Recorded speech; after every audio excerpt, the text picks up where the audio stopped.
آگے فرمایا واللہ لا یہدی القوم الفاسقین، اللہ فاسق قوم کو ہدایت نہیں دیتا۔ کیا مطلب؟ وہ ہدایت کے جو اسباب ہیں ان سے صرف نظر کر جاتے ہیں۔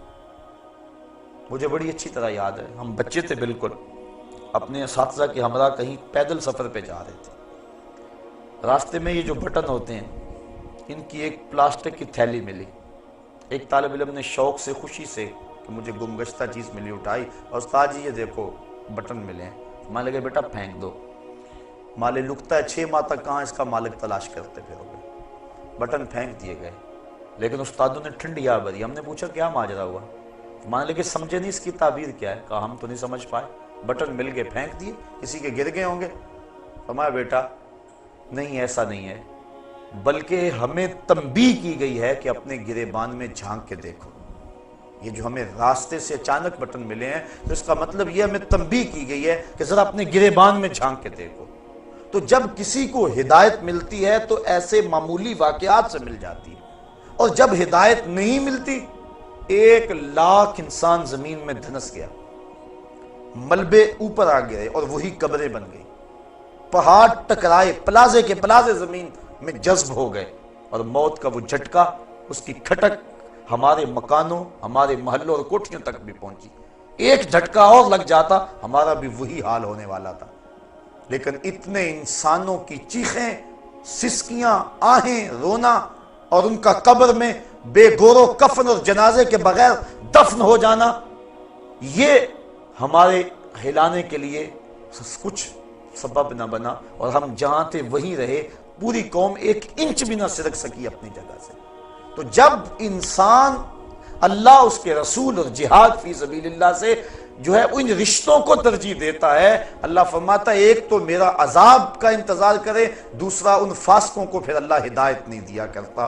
بڑے بڑے سامان ہدایت کے آ جائیں لیکن وہ اس سے عبرت نہیں لیتے، بلکہ وہ اسی طرح زندگی گزارتے رہتے ہیں۔ ہم دیکھیں کہیں ایسا تو نہیں ہے کہ ان بدلتے ہوئے حالات کے باوجود بھی ہم عبرت کی راہوں پہ نہیں آ رہے؟ کہیں ایسا تو نہیں کہ ہمارے یہ رشتے اللہ اس کے رسول سے کہیں محبت میں زیادہ تو نہیں ہے؟ ہم ضرور اپنے آپ کو دیکھیں، سوچیں، اس پہ تفکر کریں۔ صحابہ کی تو زندگی دیکھیے، ایک صحابی حضور کی خدمت میں حاضر ہوا، بیٹھا، سلام لیا، آقا نے جواب نہیں دیا، بڑا پریشان ہوا، عرض کی حضور مجھ سے کون سی غلطی ہو گئی کہ آپ نے میرے سلام کا جواب نہیں دیا؟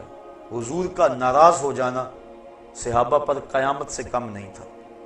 سورہ توبہ اٹھاؤ، حضرت کعب بن مالک سے ناراض ہو گئے حضور، غزوہ تبوک میں یہ 3 صاحب پیچھے رہ گئے تھے۔ سورہ توبہ میں تفصیلی واقعہ موجود ہے، اللہ ارشاد فرماتا ہے زمین وسیع ہونے کے باوجود ان پر تنگ کر دی گئی۔ کہتے ہیں میں حضور سے سلام لیا، حضور جواب نہ دیا، میں صحابہ کی طرف آیا، انہوں نے منہ پھیر لیے، بڑا پریشان ہوا، گھر آ گیا کہ بیوی سے جا کے کہانی سناؤں گا، لیکن بیوی دوسری سمت منہ کر لیا، میں نے بولا، اس نے بات نہ کی۔ میں نے کہا تجھے کیا ہوا؟ کہا سنا ہے اللہ کے رسول تجھ سے نہیں بولتے۔ اجڑ گیا، دل اجڑ گیا، بچے بھی نہیں بول رہے۔ کہتے ہیں ایک دن میں بازار سے گزر رہا تھا، مجھے کسی شخص نے کاغذ کا ٹکڑا دیا، میں نے اس کو کھول کر دیکھا تو کسی قبیلے کے سردار کا رکا تھا، اس میں لکھا تھا ہمیں پتہ چلا ہے کہ تیرا نبی تجھ سے ناراض ہو گیا، تو تو بڑا قابل اور باصلاحیت آدمی ہے، تو ہمارے پاس آ جا، ہم تجھے عزت دیں گے، وقار دیں گے، تجھے منصب دیں گے۔ کہتے ہیں کہ مجھے غصہ آیا اور میں نے کاغذ پر ٹکڑے ٹکڑے کر دیے اور رونا شروع کر دیا، میں اتنا برا ہو گیا ہوں کہ دشمن بھی مجھے اپنا سمجھنے لگے۔ اور پھر سورہ توبہ کی وہ آیتیں نازل ہوئی، بخشش اور مغفرت کا اعلان ان کے لیے آیا۔ تو حضور کا ناراض ہو جانا صحابہ کے لیے قیامت تھا۔ حضور نے سلام نہ دیا، وہ پریشان ہو گیا، عرض کی حضور کون سی میرے سے خطا سرزد ہو گئی؟ آقا نے اس کے ہاتھ کی طرف اشارہ کیا، سونے کی انگوٹھی پہنی تھی، اس نے اتار کے پھینک دیا، چونکہ ان الذھب والفضۃ حرام لذکور امتی، سونا اور چاندی میری امت کے مردوں کے لیے جائز نہیں ہے، عورتوں کے لیے یہ دونوں دھاتیں جائز ہیں، اور مردوں کے لیے صرف 4.5 ماشے سے چاہے رتی بھر کام ہو، پورے 4.5 ماشے نہ ہو، چاندی کی 1 انگوٹھی مرد کے لیے جائز ہے، اس کے علاوہ سونا چاندی کسی صورت میں بھی مرد کے لیے جائز نہیں ہے، منع کر دیا گیا، روک دیا گیا۔ اب اس نے انگوٹھی اتاری اور پھینک دی، حضور نے سلام کا جواب دے دیا، گفتگو ہوتی رہی۔ جب لوگ اٹھ کے جانے لگے، یہ بھی اٹھ کے چل دیا، کسی نے کہا جناب انگوٹھی تو اٹھا لو، قیمتی ہے، سونے کی ہے، تم نہ پہننا، بیوی کو دے دینا، وہ اس کے لیے تو جائز ہے۔ کہا جس انگوٹھی پہ میرے آقا کی ناپسندیدگی کی نگاہ پڑ گئی ہے میں اس کو اب کبھی بھی نہیں اٹھا سکتا، جس کو حضور نے ناپسندیدگی سے دیکھ لیا ہے اب وہ میرے کام کی نہیں رہی۔ یہ تھا ان کا پیار اور یہ تھی ان کی محبت۔ مدینے کی گلی سے گزر رہے ہیں، ایک گنبد نما مکان بن رہا تھا بہت اونچا، کہا کس کا ہے؟ کہا فلاں انصاری کا ہے۔ زبان سے کچھ نہیں کہا، چہرے پہ ناگواری کے آثار ظاہر ہوئے۔ کسی نے اس انصاری کو جا کے بتا دیا، 2 4 5 دن بعد دوبارہ گزرے، دیکھا کہ وہاں مکان نہیں تھا۔ کہا میاں کل پرسوں یہاں ایک مکان ہوا کرتا تھا۔ کہا حضور وہ تو گرا دیا گیا۔ بلایا انصاری کو، میاں مکان کیوں گرا دیا؟ کہا سنا تھا آپ کو پسند نہیں، بس میں اس کے اندر بود و باش اور رہائش کیسے کر سکتا تھا جو آپ کو پسند نہیں ہے۔ اب دیکھ لیجئے یہ ہے ان کی محبت کہ حضور کی رضا کو کتنی اہمیت دیتے ہیں اور حضور کی ناراضگی سے کتنا ڈرتے ہیں۔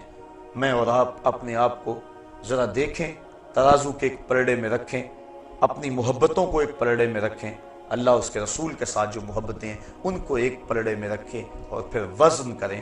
اور اس آیت کو سورہ توبہ کی آیت نمبر 24 ہے، کسی بھی مترجم کا ترجمہ پڑھ کے دیکھ لیں اور دیکھیں کہ قرآن کیا کہہ رہا ہے۔ ترجمہ پھر سن لیں، قل ان کان آباؤکم، حبیب فرما دو اگر تمہارے ماں باپ، و ابناؤکم تمہارے بیٹے، و اخوانکم تمہارے بھائی، و ازواجکم تمہاری بیویاں، و عشیرتکم تمہارے قبیلے، و اموال اقترفتموہا تمہارے کمائی کے مال، و تجارت تخشون کسادہا اور تمہاری وہ تجارت جس پر کساد بازاری کا ڈر لگا رہتا ہے، و مساکن ترضونہا اور تمہارے پسندیدہ گھر، احب الیکم تمہیں زیادہ محبوب ہیں، من اللہ و رسولہ و جہاد فی سبیلہ اللہ اس کے رسول اور جہاد فی سبیل اللہ سے، فتربصوا تو پھر انتظار کرو، حتی یاتی اللہ بامرہ کہ اللہ کا فیصلہ آ جائے، واللہ لا یہدی القوم الفاسقین اور اللہ فاسق قوم کو ہدایت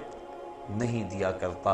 اللہ قرآن مجید ہماری ہدایت کا ذریعہ بنائے اور ہمیں اس کا فہم، نور اور روشنی عطا فرمائے۔ اور اسی کے ضمن و ذیل میں کچھ باتیں آپ کے گوش گزار کروں گا۔ اللہ تعالیٰ میری زبان پہ کلمت الحق جاری فرمائے۔ ارشاد فرمایا، کل ان کانا آباؤکم، اے حبیب فرما دو اے لوگو اگر تمہارے ماں باپ، آبا باپ لیکن طبعاً مائیں بھی شامل ہیں، و ابناؤکم اور تمہارے بیٹے اور ان کے اندر بیٹیاں بھی شامل ہیں، و اخوانکم اور تمہارے بھائی، بہنیں بھی بھائیوں میں شامل، و ازواجکم اور تمہاری بیویاں، و عشیرتکم اور تمہارا قبیلہ، و اموال اقترفتموہا اور تمہارا کمائی کا مال، و تجارت تخشون کسادہا اور وہ مال تجارت جس پر تمہیں کساد بازاری کا ڈر لگا رہتا ہے، و مساکن ترضونہا اور تمہارے پسندیدہ گھر، احب الیکم من اللہ و رسولہ و جہاد فی سبیلہ تمہیں اللہ اس کے رسول اور جہاد فی سبیل اللہ سے زیادہ محبوب ہیں، فتربصوا حتی یاتی اللہ بامرہ تو پھر اللہ کے فیصلے کا انتظار کرو، واللہ لا یہدی القوم الفاسقین اور اللہ فاسق قوم کو ہدایت نہیں دیتا۔ وہ 8 چیزیں جن سے انسان کا گہرا تعلق ہے اور فطری طور پہ جن چیزوں سے محبت کرتا ہے وہ اس آیت کریمہ میں گنوا دی گئی۔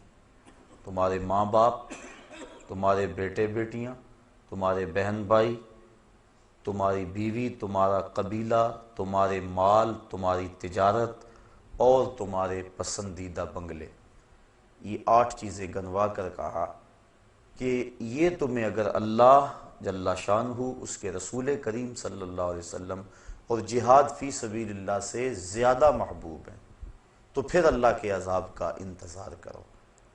ان 8 چیزوں کی محبت کی نفی بھی نہیں کی، کیونکہ ان چیزوں سے جو انسان کا تعلق ہے وہ فطری ہے اور فطرت اللہ کی تخلیق کرتا ہے، لہٰذا اللہ تعالیٰ نے انسان کی اس فطرت کو کچلنے کا حکم نہیں دیا۔ ماں باپ سے جو پیار ہے